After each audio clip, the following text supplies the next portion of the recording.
Engolong etipat duotaro tiatua olosho le Kenya.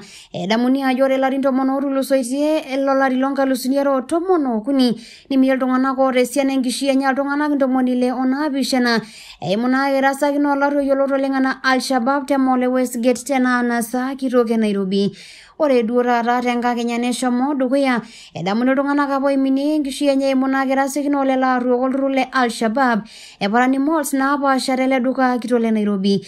Ore erika erubata eseriani ele osho le Kenya nipang'u obo lelo arikok Authority Director General yioloti oleng enaa Mr. Vasur Mohammed erikoo ina masho endamunoto olelo apa oiminie enkishui enye eimu nena aik olarruok yiolot oleng enaa irmaisero le Al-Shabaab.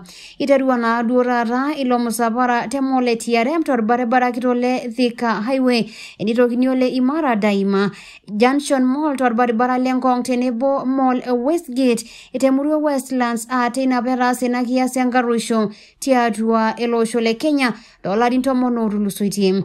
Ore tenkiroroto enye Vasur Mohammed enibalie njere etipika sirkali ele osho le Kenya reteni ibung'akino werubare G4S okulie private securities peyie eilepunyeki naake eseriani toolubot naapaasha ele osho le Kenya tialo naake enkiboroto olarruok tenebo sii ilainyalak oomali olopeny ele osho le Kenya.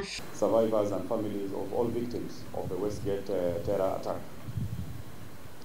It is a great honor to be with you today as we commemorate the 10th anniversary of the tragic Westgate terror that happened on the 21st of September 2013. In this commemoration, we celebrate the courage of our law enforcement and private security officers and the heroism of civilians who put themselves in harm's way to save people they never knew. We honor the sacrifice of first responders in the service. We honor our national solidarity in grief. Truly, the enemy's action have only served to expose our resilience and indomitable spirit. Drawing from the painful lessons of this incident, we as a nation have over the past 10 years embarked on an elaborate security reform agenda addressing the various gaps in the national security infrastructure of our republic. The security measures built into our lives are both a source of comfort and a stark reminder of our vulnerability.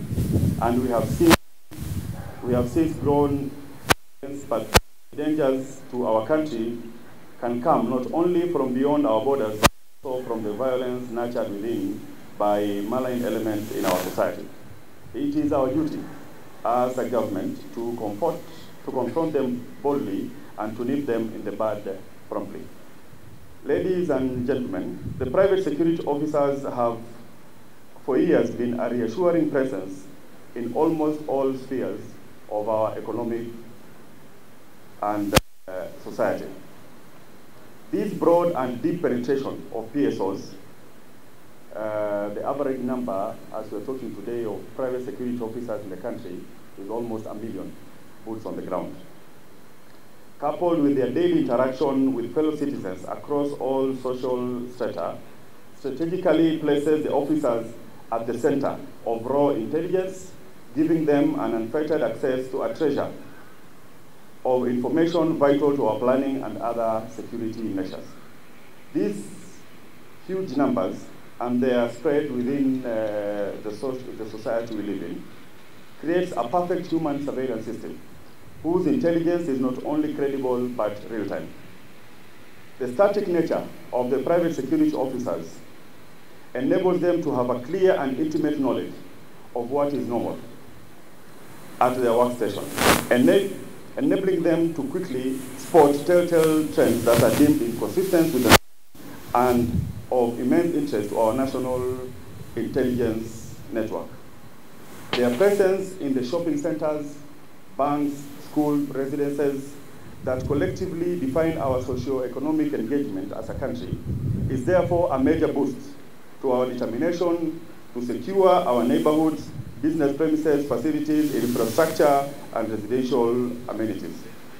Suffice it to say that private security officers stand out to be at the first line of defense in these public spaces which have been identified as comparatively at a higher risk of terrorist attack. It is instructive to note that the common denominator of all these criminal element and terror attacks is that they are perpetrated by people who live and move freely amongst the general public and ourselves. The vast numbers of PSOs spread across our urban and suburban centers inevitably become an invaluable and readily available intelligence resource. That is exactly what we want to do, to tap into. In order to fully exploit this enormous potential, the government is now well on the way to fully integrate the private security industry into the national security infrastructure. These will enhance intelligence gathering information, sharing, crime detection and deterrence, crime scene protection, and the collection and preservation of evidence. Once formalized, private security providers will have a direct line of communication with the government command and control center to minimize bureaucratic red tape and speed up response in emergencies. Distinguished guests, ladies and gentlemen, the government of Kenya spends billions of shillings annually to train and equip young men and women enrolled in the National Youth Service with the necessary skills and competencies to serve their nation. It costs, on an average, the government spends an average of 250,000 Kenya shillings to train one serviceman from the point of entry to the point of graduation. Ironically, and at greater cost to the taxpayer and the youth themselves, this massive government-funded investment, coupled with a rigorous 6 months paramilitary training, ends at the completion of the course. Upon graduation, there is no established framework for the absorption, transition, placement, or employment of the highly trained and disciplined members of the National Youth Service in either private or public sector.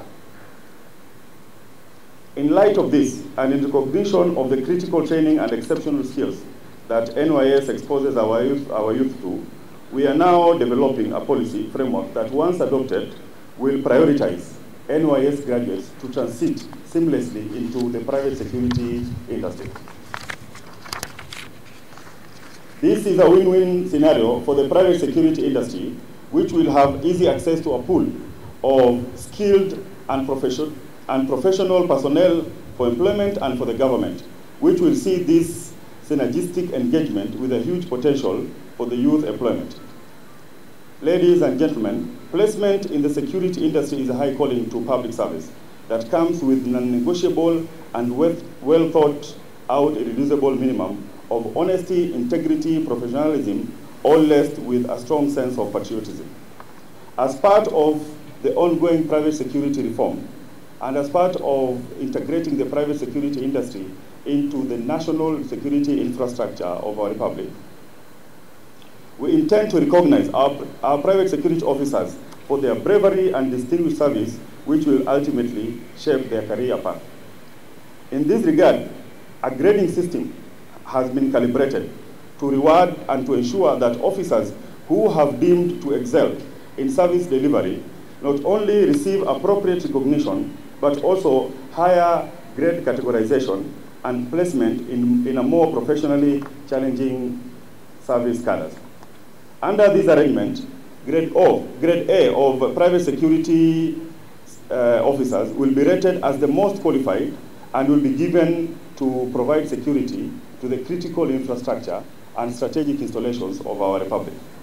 Grade B officers and C will be assigned to guard homes, compounds, and other installations that do not have a high security threat. Ladies and gentlemen, allow me to reiterate that the aforementioned initiatives add the impetus to the ongoing reforms in the private security sector, which began with the introduction of mandatory security training in accordance with the private security training curriculum, a curriculum which was jointly developed by the National Police Service, the Kenya Defense Forces, National Intelligence, and many other players within the national security infrastructure, and conducted at a government-accredited training institution. The training is a key requirement for the subsequent issuance of the security guard force numbers to these officers, and we will be issuing the guard force numbers shortly. And as I had mentioned before, these are 1 million people who are distributed geographically, and they transcend all the spheres of our society. The number is a unique identifier designed to facilitate easy recognition of private security officers by the members of the public and to assist the government in keeping track of licensed private security officers.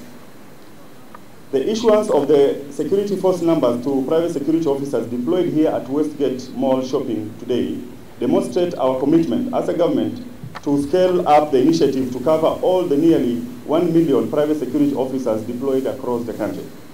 I note with appreciation and admiration the investment in technological security solutions that we have witnessed today, courtesy of IRG, Cohen. This is commendable. It is the way to go as we constantly reinvent our strategies to respond to the constantly emerging and ever-mutating security threats in our country, regionally and globally. I urge all institutions with perennially high pedestrian traffic to embrace the use of technology to complement the work of private security officers and further deter nefarious activities. With those few words, ladies and gentlemen, I would like to thank you for taking time to attend to this event. Undoubtedly, this commemoration sends a clear message of our determination as a people and our commitment to protect our brothers, sisters, parents, neighbors, and our beloved nation from any dark threat or violence. I thank you all and pray to God to honor all the innocent lives we lost here on the 21st of September 2013. God bless you. Ore duara reno long ne ngolong sapuk oleng tiatua olosho le Kenya edamuni ne ngolong naituraitie iltung'anak ora ntomoni ile oopishana enkishui enye imurasakino olaruok yioloti enaa Al-Shabaab oshomo dukuya erasaki iltung'anak te mall yioloti enaa Westagte Enaa nasakitok e Nairobi. Asiraki Paran TV tempolos Enaa nasakitok e Nairobi te mall yioloti enaa Westagte ekaji nanu nashipai Emetian.